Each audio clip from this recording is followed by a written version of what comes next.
Or there's actually holes in them. Luckily, it's not that, so they've been holding the weather, but they're not going to last too much longer.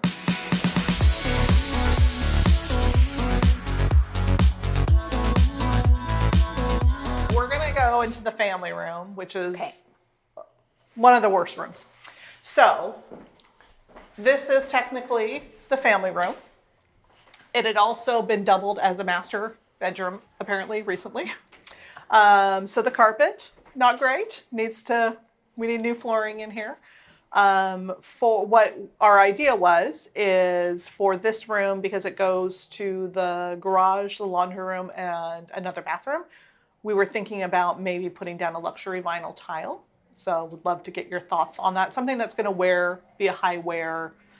This is a heavily trafficked area because we have the one slider to the back door right now and into the laundry room. And so, people coming and going. We thought that doing a luxury vinyl tile. And when you redo your patio, are you doing the patio again? Or are you doing French doors or? For here, I think because this is going to be a rental, we're going to just keep it simple and do a slider. Yeah. You can see on the walls, this wall is paneling. It was probably actually kind of cool in the 60s. This is a 63 house when it was built, but it has been since painted multiple times.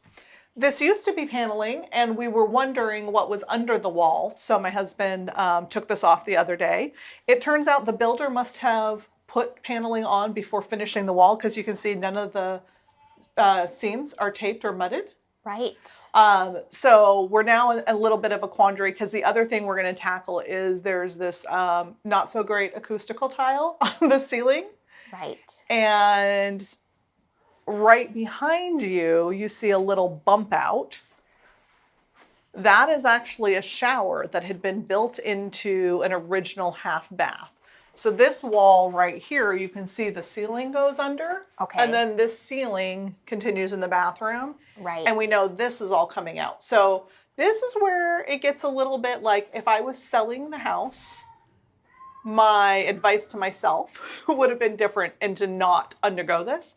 Since we're going to own it and we're going to turn it into a rental, we really want to get it back in good order.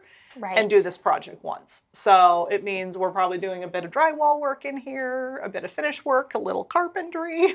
Right, right. And then get this room. I've sold this floor plan a number of times, and it's actually kind of nice because you end up getting this extra space. You can do an office or a desk or media center. But what do you kind of think of this room? What would you say to someone just selling who had not started ripping the walls apart already? Right. I know, right. And that is the trick when you're selling. In a hot seller's market, we want to be cautious about doing too much. Too much that doesn't bring dollars. And so I would definitely just do the carpet and or change it out. I would do vinyl plank. I think that could be a good, So to sell carpet or vinyl, probably. Carpet or vinyl, yep. Probably whatever's cost effective. Yeah, yep. Could be their choice, because vinyl kind of, ties in with that. We've got hardwoods out here, so, but again, whatever works, affordability wise, I would leave the window as is, because somebody typically is going to come in and maybe do their own, touch to it. Mm-hmm. So I think the room really would just stay. Just maybe clean it up. Clean it up. And paint wise, we'll kind of do a summary at the end, because once we go through the whole house, then we can kind of see. Because painting is typically the cheapest and best thing that you can do to a house, right? Yeah. Easily changes the look. And plus, I always call it the $5,000 smell, because people come in and feel like, wow, I'm in a brand new house. But paint has been a little bit weird lately, hasn't it? Yes, we'll talk about paint. So I was just at the paint store, and I need to apparently shop around, because due to supply chain, the small little paint samples, right? I have my favorite colors. I have some ideas for colors inside and out. I just wanted to buy a couple. Oh no, they don't have any paint samples for us. So I got my color swatches, but they weren't able to do any mix. So I had also, we'll talk about the outside. I had envisioned doing it kind of a pale light yellow, something really soft. And they were commenting to me, learn new things. One, due to shortages of minerals and the things that go into manufacturing in the paint, Okay. they're actually out of some of the bases to create those softer colors. So I could have a very deep colored house, apparently, but that particular paint store did not have any mixes for the light yellow. So Wow. he's Okay. like, how do you feel about orange? I was like, wasn't quite thinking about orange, but maybe I'll find something on the darker gray side and what's trendy. Right. Yeah. Right. So that was good to learn because again, as we do this project, depending on what manufacturers you're using, what brands, you're just having to make design decisions to move the project forward. So a week in, we're already learning a lot from the contractors we've talked about. And we'll talk more about that.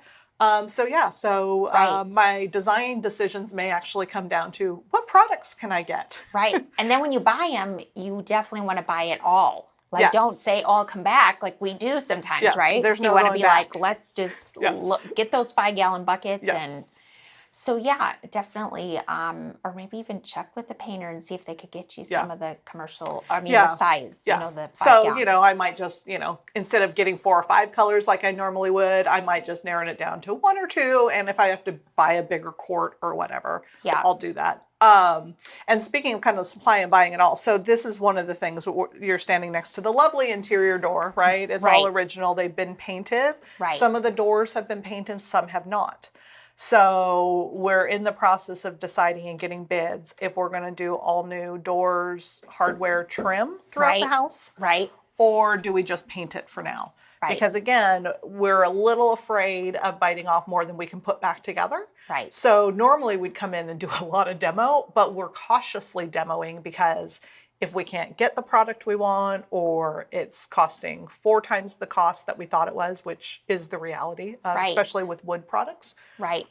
Things like doors and trim might just get cleaned up, painted, and we save that for a non-pandemic, non-supply chain.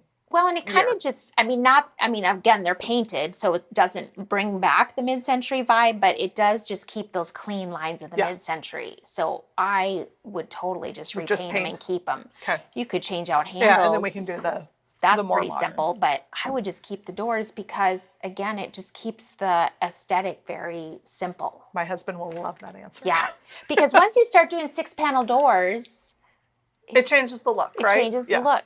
Yeah. Yeah.